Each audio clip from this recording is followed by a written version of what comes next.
Here's the word of the Lord. Together, ready, go.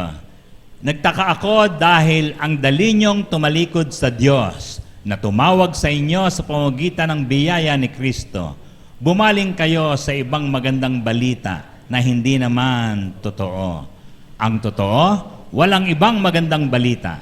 Nasabi ko ito dahil may mga taong nanggugulo sa inyo at gusto nilang baluktutin ang magandang balita tungkol kay Kristo. Sumpainawa ng Diyos ang sinuman, kami o maging isang anghel galing sa langit na mangangaral sa inyo ng magandang balita na iba kaysa sa ipinangaral namin sa inyo. Please be seated in the presence of the Lord. Amen. Before coming to MCC, you must be to another church. It's okay. Pero syempre po, when you move to a teaching church just like MCC, dapat po isa po sa mga proseso mangyayari sa atin, we will change ways. But we will change beliefs also. Amen? And sa pagtawid po natin itong Galatia, ang ganda po nitong aklat na to, pinagalitan po niya ang mga taga-Galatia dahil sa bumabalik sa lumang mga turo at tumatanggap ng mga aral na iba sa ipinangaral niya. Ang purpose po ng pagsulat ng Galatia ay i-counter, kontrahin. Alin? Yung mensahe ng mga ibang mga misyonero na bumisita sa Galatia nung tumalikod na siya. Nakakatawa, ano? Meron pong mga false prophet, pagka nawala yung pastor, sisingitan. Kakatok yan sa mga bahay-bahay at mamimigay ng polyeto. You can consider to read, pero dapat po mas malakas kayong magbasa ng truth, which is the Bible. Si Moses nung tumalikod, may mga Aaron na gagawa ng gintong guya. Yun po ang mga problema. Baka po pagtalikod ng cell leader, ay mapupunta kayo sa mga networking. Okay? Now, sino po yung mga false teachers na tinutukoy niya? Ito po yung mga Judaizers. Ang Judaism po, itong original na religion ng Israel. Ano po yun? Sila po ay pinadaan sa makipot na mga turo, no? Tulad ng pagpatay ng toro, pagka ikaw ay may kasalanan, nahandog mo sa Diyos. At isa po ron yung circumcision. Ang Galatia po, hindi naman po mga Hudyo yan. Sabi po ng mga Hudyo, dapat maging Hudyo rin kayo. At nakakatawa sapagkat sa panahon natin, meron po pong mga Pilipino rin na parang ang tingin nila dapat yung kultura po ng mga Hudyo gagayahin din. So meron din po silang mga kung ano mga festivities, no? Tabernacle, Feast of Trumpets, lahat po yan ginagaya nila. They're living like Jewish people. Tapos na po yung mga panahong yon. Ang dineclare po ng Bible that they were obsolete. Amen? Alright? So, and other Mosaic law. Ang tangi pong nanatili is the moral law sapagkat universal po yon at talaga namang dapat huwag papatay. Tama ba yan? Sabi mo nga sa katabi mo, huwag mo akong papatayin. Ha? Dapat huwag magnanakaw. Mga ano po yon, hindi po pinalitan ni Jesus yung mga yon. Ang pinalitan po ni Jesus ay mga ceremonial laws na ini-impose pa rin nitong mga Judaizers sa mga Gentiles. Alright? Actually, pagdating po ng aklat ng Hebrews, pinapatanggal niya rin po yan sa mga Israelita. Okay? Lahat po pinalitan. Kailan ba sinulat ito? Saka saan? Ito po yung Galatia. Oh. Kasama po siya dito sa mga dinalaw ni Paul. Ditong galing si Jesus, di ba? Jerusalem. Ito po naman, Antioch, dyan po nanggagaling. Malakas po yung simbahan dito, hindi po Israel ito. Ang layo na po, pero ito po nagsesend kay Paul sa kanyang mga missionary journey. Isa po sa napuntahan niya, Galatia. Nung umalis siya, nagpunta po siya rito sa Ephesus, dito po niya sinusulat yung aklat ng Galatia from Ephesus. Alright? So, ang date of writing po, around 53 to 54 AD. So kung noong 54 AD po, ay nagpunta po siya ron, pagtalikod niya raw ay dumating yung mga Judaizers, malamang ito rin yung panahon na sinulat niya. Kasi sumulat po siya kagad. Okay, sabi niya, katatalikod ko pa lang eh. Tawid po tayo kasi maganda yung Korinto, maka meron pong mga naglalag pa sa inyo, catch up with us immediately para you can follow the messages, okay? Now, eto na. Look at some of the sermons. Bibigyan ko kayong sample nung kanyang alalahanin. Nagtaka ako dahil ang dali niyong tumalikod sa Diyos. Kagagaling niya lang na tumawag sa inyo sa pamamagitan ng biyaya ni Kristo. Bumaling kayo sa ibang magandang balita na hindi naman totoo. Wow, very confident po si Paul. False teachers yun. Yung mga dumating na yan. Let me have another one.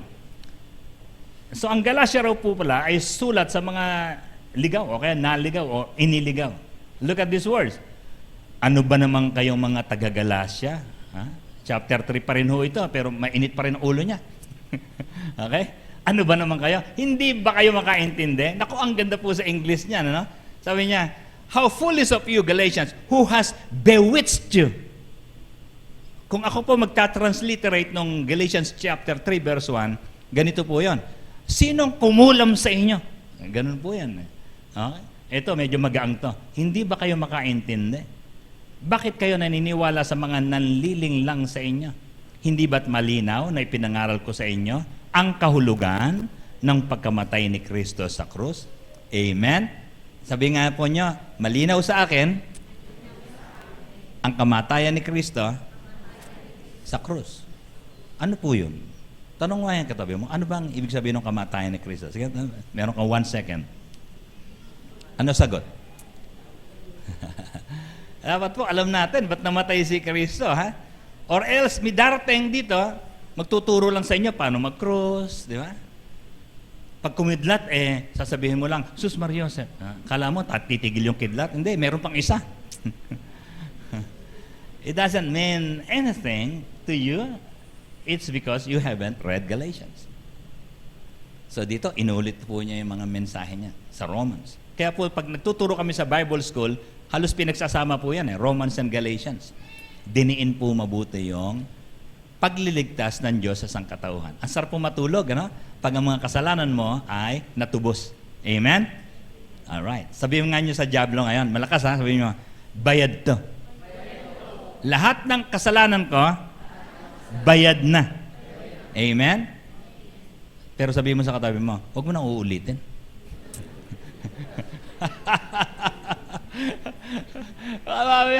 Nandun ka na naman. Nakipagsabunutan ka na naman sa palengke dahil sa tawad. Okay? Okay. So, naiwan sa atin ngayon ang isang katanungan, paano ba malalaman kung lingkod ng Diyos yung nagtuturo sa akin? Kasi marami palang dadalaw sa akin Paano malalaman? Ha? Alayan ko lang po kayo rito ng konti, dapat madali po ito. So, lingkod ng Diyos yung nagtuturo dapat. Kasi po, meron po tayong cell leader. Lingkod ba ng Diyos yung cell leader ko? Sabi niya, meron siyang dating nakaraan. Eto na, Ready? We will read together. Go. Ang nagtuturo ng galing sa sarili niyang kaisipan ay naghahangad ng sariling karangalan. Ngunit ang taong naghahangad na maparangalan ang nagsugo sa kanya ay taong tapat at hindi sinungaling. Meron loyalty siya Tapat to. Kanino? Yung mensahe niya, hindi dapat mensahe ng isip niya, mensahe ng nagsugo sa kanya. Wala pong ibang mensahe dapat. Amen? Dapat po, wala po kayong palagay ko. Wala pong ganon. Wala pong palapalagay dito. Walang opinion. Mag-ingat kayo sa dalawang hapon. Si haka-haka, saka si kuro-kuro. Bantayan niyo po mabuti sapagkat ang dali pong mag-imbento ng mga teachings. And so when we are here, sabi niya, dapat napaparangalan ang nagtuturo. And so, bibigyan tayo ng mga sitas ng Biblia. Anong gagawin natin sa sitas ng Biblia? Pinagbilin po naman ni Juan Ulito, ni Juan, sabi niya, mapalad ang bumabasa sa aklat na ito. Amen? So sa mga cell group, dapat po basahin ang sitas. Hindi pwedeng ikwento lang Ma-offend po siya. Kasi sabi, iniisip niya ay nag-iimbento ka lang. So you have to make him read. Ang mga nakikinig sa propesiyang ito at tumutupad sa nasusulat dito sapagkat malapit na itong magana. Ano ang instruction? dapat basahin ang salita ng Diyos sa inaaralan. Amen? Sabi mo nga sa katabi mo, basahin mo sa harapan niya. Pero wag mong ingungud-ngud. Ito, pakibasa mo nga, ang mga lasenggo ay hindi papasok sa kaharian ng Diyos. Pag ikaw nagsabi noon, offended yan. Okay? At ang mga mangkukulam, ang mga nangangalo niya ay pupunta sa dagat-dagatang apoy. Pag ikaw nagsabi niyan, offended yan. You have to read it. Amen? In front of him. Read it aloud. Okay. Bigyan ko kayo sample ng mga wrong teaching. Basta ang nais ko ay mag-pray lang. Nadinig niyo na yan sa Pinoy, di ba? Basta ang gusto ko, pray lang ako na ako yayain sa church. Diba? Pray lang ako dito. Pwede ho kaya yan? Ganyan ang maraming Pinoy Ay, wag na ang Bible. Gusto ko pray lang.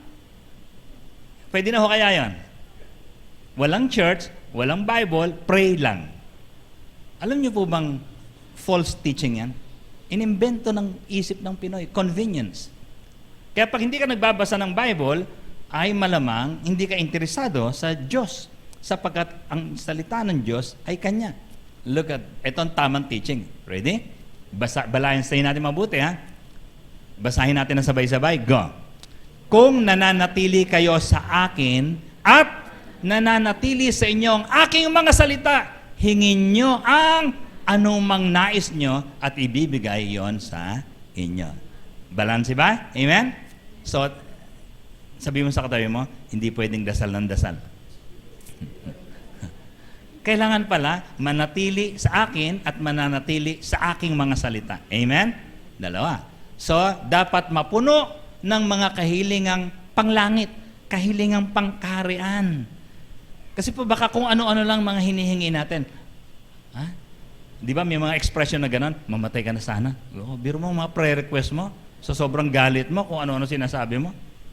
Mali po yung prayer request na gano'n. Malugi sana yung negosyo mo. Biro mo prayer request yun. Mali po Ang labas nun, mangkukulam ka. Kung ano-ano mga wish mo. So dapat po, ayon sa kahilingang pangkaharian. Amen? Sample. Merong mga nabasa ko sa Facebook. Po-forward ko sa inyo, Hindi pala sa cellphone, dito lang. Para malaman nyo kung paano mag-isip ang isang Pinoy. Gusto niya puro mga benefits Look at this. God is saying to you, parang propeta ho siya, your path is being cleared right now. All blocks are officially removed. It is only upwards from here for you. You are going to experience an unstoppable acceleration. This is your time to start receiving. Parang propeta, di ba? Yan ang gustong-gusto ng Pinoy, yung nagde-declare ng ganyan sa kanya. Paano po kung ang makabasa po nito ay merong kirida? Biro mo, i-claim niya yan, maniniwala ho siya. Paano kung magnanakaw makabasa niyan? Panahon na mag-acceleration. Marami akong mananakaw ngayon. Hindi po lahat ng wish ng isang tao tama. Dapat po galing sa salita ng Diyos. Wish po ito Okay? Look at this. To you from God. Sabi niya, from God Note, the next thing I do for you and your family will be big. Sabi raw ni Lord yon. Sa Kanya. Pe-personalin ko ba yon? Miraculous and mind-blowing healing, blessings, and favor are headed to your house. Tadaan! Gustong-gusto natin yan, di ba? Nasa Facebook yan I-claim ng isang tao yan. Pero, para sa lahat ba yan? Baka po meron lang gustong pagalingan ng Diyos sa isang lugar, pero hindi po generic yan. Ito po ang sabi ng Bible talaga. Okay, meron pang wolves pala sa buhay po natin. Andyan lang sa tabi-tabi. Sabi niya, ako'y laban, panahon pa ni Jeremias, pinagbili niya na po ito. Ako'y laban sa mga propetang kumakathan ng sariling salita. Hindi po pwede yun. I declare, yayaman ka! Mapapangasawa mo, maputi! Hindi po pwedeng ganon. Ano, tayo magician? We don't. At pagkatapos ay sasabihin, galing yun kay Yahweh. Kasi nga, lingkod siya ng Diyos, pastor o cell group leader, magdi-declare ka? No. Claim the Word of God. Dapat may sinasabi po ang Diyos talaga sa isang tao. Okay? Kailangan ninyo, ang Jericho, sabi ni Lord, "Cursed is anyone who will bless Jericho." Kasi po, sinumpa niya ang Jericho, di ba? Ayaw niyang erase up uli ito. Baka mamaya, may pinupuntahan po tayong mga tao. Ang starting point po natin dapat ay, before uttering blessings to a person, encourage that person to repent. Sabi mo, hingi tayo ng tawad kay Lord, ha? Tapos tatanggapin mo si Jesus bilang hari ng iyong buhay para siya masusunod. Titigilan mo na lahat ng mga tongit mong yan para ma-bless ka. Sipagan mo. Okay? Before accepting speaking engagement, eto na, ha? Dumadami na preacher dito sa MCC kasi. Before accepting any speaking engagement, ask this: did God send me? Lord, meron po ba ako talagang mensahe na sasabihin? Ha? Meron po ba akong iniutos galing sa iyo na imensahe ko rito sa cell group na to o sa outreach na ito? Look at these words from scriptures. Ako'y laban sa mga propetang nagsasalaysay ng kasinungalingan upang dayain ng aking bayan. Hindi ko sila sinugo. Wow, nung mabasa ko po to, this is very striking, Lord. Nakapanghihilakbot po na salita ako ng salita, hindi mo naman pinasasabi, hindi mo sinugo. At wala silang kabutihang magagawa sa bahay na to. Ask yourself, Lord, did you send me? Did you send me? Kamakailan po, meron po akong experience dito sa Aklid sapagkat magtuturo po ako ng church growth. Nung tinanggap ko na po yung lesson, kasi po, ang dali pong gumawa ng mga materials naman na parang ituturo, ay bigla po ako napaisip. Ang yabang ko naman, tuturo ako ng church growth, ba't malaki ba yung simbahan namin? Eh di nakaharap po ako sa ilang mga pastor, ini-interview ko po sila. Humihingi po ako ng sign talaga kay Lord mula sa salita niya. Sabi ko, ilan ang member po pala niyo sa church? Sabi niya, 30. Eh, ilang taon na po yung church niya? 40. Okay. Thank you po, ha. Ito na naman. Ilang taon na po yung church niya? 60. Ilan po ang dumadalo? 60. Okay. Sige po. Thank you. Ako naman, nag-iisip ako, sabi ko, nga, baka po may maitutulong ang MCC, magtuturo na po ako, Lord. Amen? Are you with me? Get confirmations from circumstances, but also from the word of the Lord. Importante po ito. Nung mabasa ko po ito, Lord, did you send me? You have to make sure. Pag kumausap ka sa isang taong may sakit, encourage mo siya. Encourage ko ba siya para humaba ang buhay? O ipagkatiwala na yung kaluluwa kay Lord? Are you with me? Baka mamaya, pray kayo ng pray ng healing. Gusto na pala siyang kunin ni Lord. Pero huwag kayong magpe-pray na kunin siya ni Lord. Papagalitan po kayo. Get to know, sinugo ba ako ni Lord? Okay. Let me give you another example. Ito. Ay, naku po, nadidinig ko po ito. Ang dami pong false teacher. Okay lang di magsimba. Basta mag-pray lang sa bahay. Okay? Ito po ang teaching ni Lord. Together? Go.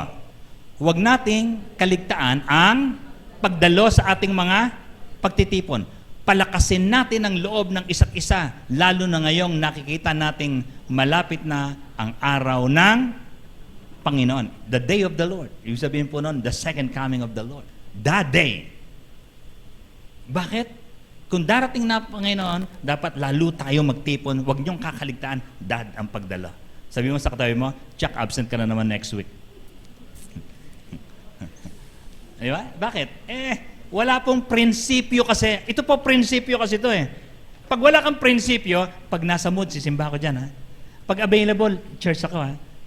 Ibig sabihin nun, you're not following yung turo. Kayo po ay moody. That's what you're saying. Kamakailan, nakita ko sa Facebook to, nagulat ako. Nostradamus predicts that Bongbong Marcos will lead the Philippines in 2022. Oo, sabi ko, kagaling. Tinignan ko po yung views, saka like. 16,300 likes and still accumulating views and interactions. Nag-view ka ba rito, Paul? Nag-like ka ba? Nag-heart? False teachings. Are you with me? Pero hindi po si Bongbong yan. Hindi ko po siya inaatake. No? Yung pong masyadong fanatic, nag-iisip na po sila. Ito po ang fact. Meron pong pang-check eh. Meron, anong tawag nila ron? Fine check. Madali pong i-check itong mga ito. Nostradamus never mentioned in his book of prophecies the name Bongbong Marcos, nor the term Pearl of the Orient Seas. Why? There is no historical record of anyone using the term Pearl of the Orient Seas until 1751. 196 years after Nostradamus. So hindi po niya gagamitin yung salitang yan. Ang dami pong mandoloko lang talaga sa panahon natin. At ang dami pong kumakagat. Okay? Sabi na nga ba? Okay? Kalabitin mo yung katabi mo sa kanya. Ikaw ba binanggit ni Nostradamus?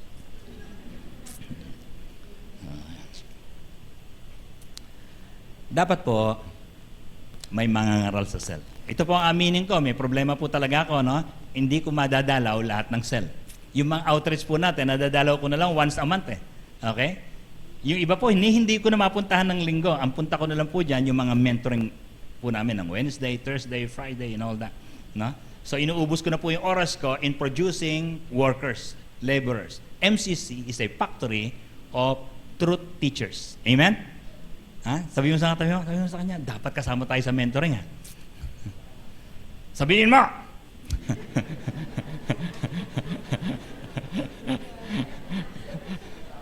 Magagalitin yung pastor dito. Ba't ba ganun?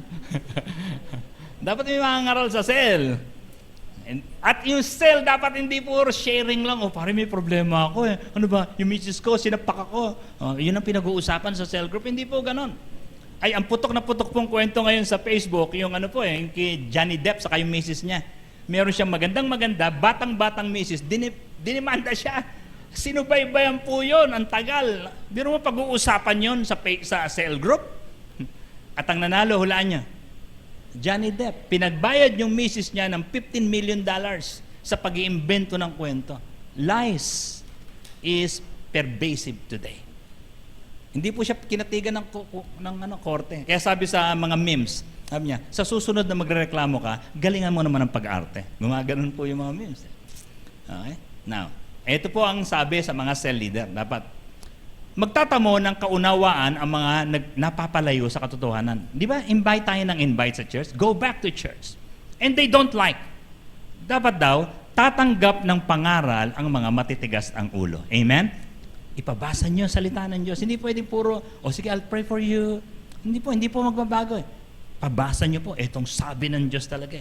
Kung hindi, sermon niyo lang po yan. And don't just bless people, lead them to repentance. Kasi po yung mensahe ni Jesus. Pagbuka ng bibig ni Jesus, nung nandito po siya, when he was 30 years old, his message was, repent. Kasi po maraming aayusin sa puso po ng mga tao. Amen? Ito po ang sabi kasi ni Jesus, prophecy po ni Jesus to ha. At that time, many will turn away from the faith and many will betray and hate each other. Kaya pala maraming galit sa cell leader. Sinabihan eh. Nakaprophesy po pala yun na magagalit ka sa cell leader. Amen? Sabi mo sa katabi mo, umaten ka na uli. Ha? Magagalit kayo dahil kayo sinisita? Hindi kayo sumasali? Hindi po. Nakaprophesy po kayo. You will hate your cell leader. Now, ang papel ni Satanas sa maraming mga tao ngayon, marami siyang paraan para di ka makinig. Look at these words. May mga taong nakinig ng mensahe, pero hindi nakaunawa. Dumating si Satanas, yun ang palang papel niya, at inagaw ang salita sa kanilang puso. Biro mo, nakinig na. Nawala pa. Kasi po, bigla na lang tinawag, emergency, nalimutan na kagad. Yung sinaing mo, nasusunog, nakalimutan na kagad. Nanakaw umulan, yung sampay mo, nakalimutan na agad. Ang galing po ni Satan dyan. Hindi, higit sa lahat ito. Tay, nakasalang na po yung sa TV natin, yung magandang palabas na inaabangan mo. Ayan, nakalimutan na agad. Master po ni Satan yan. Siguraduhin niya na huwag kang pupunta sa langit. How? Nanakawin niya lang yung salita ng Diyos sa puso mo. You should not be interested. That's the business of Satan. Now, this is what will happen. Lahat po ng mga mahilig sa Word of God will be persecuted. Look at these words. Kung inuusig nila ako, uusigin din nila kayo.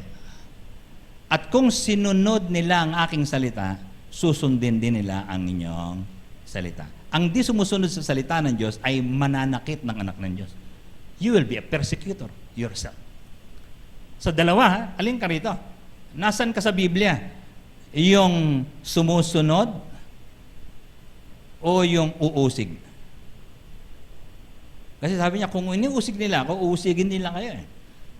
So, importante po malaman nyo, are you offended? Are you hurt? Simply because you heard a certain teaching? Hindi po. Basahin po natin.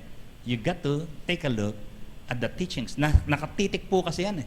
It can never be altered. Amen? And so, tingnan nyo mabuti, nasan ka sa Bible? Baka po isa ka sa mga offended. And because of that, you're filled with hatred and you will be persecuting preachers as well. Isa po sa mga prophecy ng scriptures is that there will be famine in the land. At natupad po ito. Natupad po ito, pero mauulit po ito. Imagine, no? Look at this. From Malachi to John the Baptist. Okay? New Testament times. Meron pong 400 silent years. Walang preacher. Wala silang ginawa kundi maghandog ng tupa, maghandog ng toro, puro ritual, puro... Wala pong nangangaral. Takan-taka ba sila? Hindi po. Nasanay sila. They got used to it. It's a big concern. Nagulat na lang sila, biglang dumating si John the Baptist nangangaral, kaya sabik na sabik sila. Oh, turuan mo rin kami, sabi ng mga kawal. Sino nagsabi sa inyong, kayo mga lahing ulupong? Ganun po si John the Baptist. Mabagsik po magsalita. At walang umaalis. People listen to him.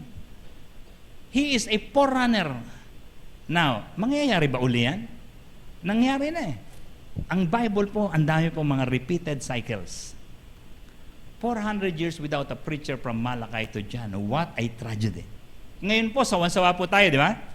Let me give you some example ng sawa. Nung pong bago mag-pandemic, wala po tayo sa ere.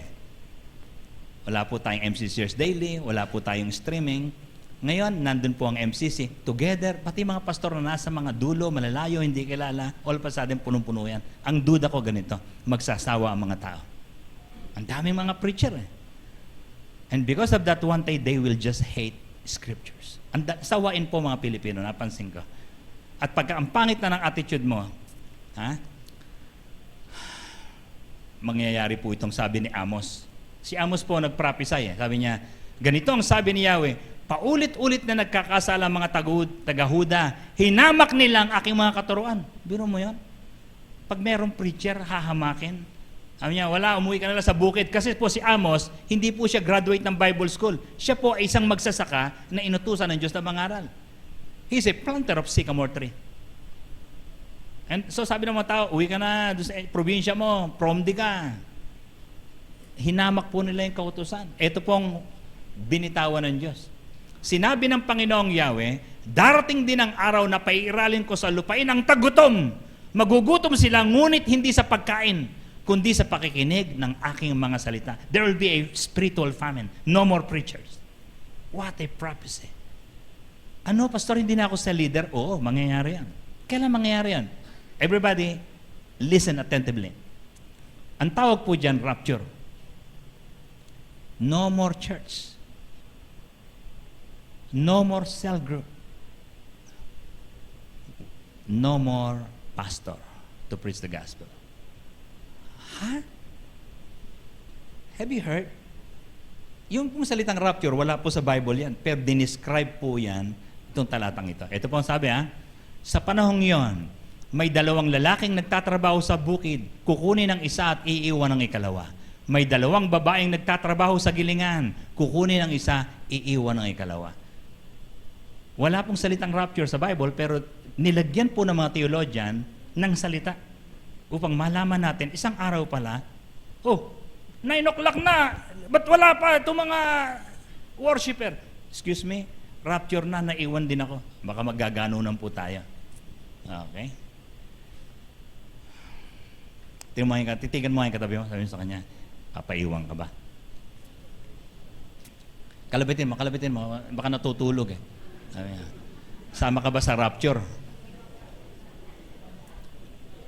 Bigla pong maglalaho ang piloto ng eroplano, driver ng Baliwag Transit kasi umaten sa MCC. Ha? Yung nagbe-bake ng hot pandesal na yan, may nag-share ba ng gospel kay Emong?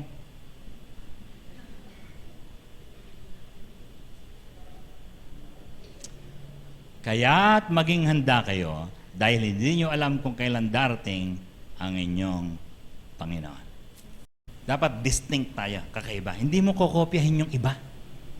Kasi po, panahon pala ng false teachers to, baka ang pagkain mo, false. You have to be feeding properly. That's why read Galatians. Number 1. Look at this, ha? Tingnan mo to, may mga tao po ang laman ng utak basura eh. Let other people cry over small matters, but not you. Amen? Are you with me? Let them cry. Ayaw mo sila magreklamo. Pero hindi ikaw. Ang tagal mo na akong magtampo. Let other people argue over non-essentials. Lahat na lang ina-argument. But not MCC. Dapat po isa-establish sa mapagparaya. Mga non-essentials, palagpasin po yan. Eto, malupit eh, nung kita ko po ito, sabi ko, pambihira to. Pag po hindi po kayo nagbabasa ng mga aklat, hindi po kayo umate ng mga seminar, pampayaman ng isip, you will live the next 5 years of your life the same as last 5 years. Let other people live the next 5 years of life like the last 5 years, but not you. Bakit po? Ang dami po nating input, ang dami nating seminar. Ha? Dapat po, hanggang ngayon tumatanggi ka sa pagiging cell leader? Hanggang ngayon hindi ka praise and worship leader? Ang tagal mo na nag-worship, dapat ang dami na ng master na awit. Amen? It should not be the last 5 years ang buhay mo. It should be different. Not you. Let people neglect Bible reading, but not you. Let people ignore cell and church, but not you. Let people miss having a cell leader, but not you. Amen? Tayo po tayong lahat.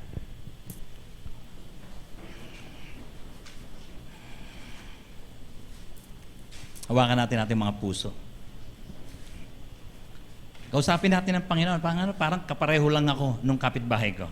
Walang pagkakaiba. Mareklamo, maliit ang pangarap, hindi nagpupursige, nakababad sa Facebook. Lord, parang walang pagkakaiba. How could I invite them? I should be different. I should be above everyone else because of the Holy Spirit. Come on, let's pray to the Lord. Come on. Lord, change me. Mold me. Make me different. Improve me. Thank you for the teachings of Scriptures. Oh, that thou would bless me indeed. Bless me with truth. Lord, let it overflow in my heart. Come on.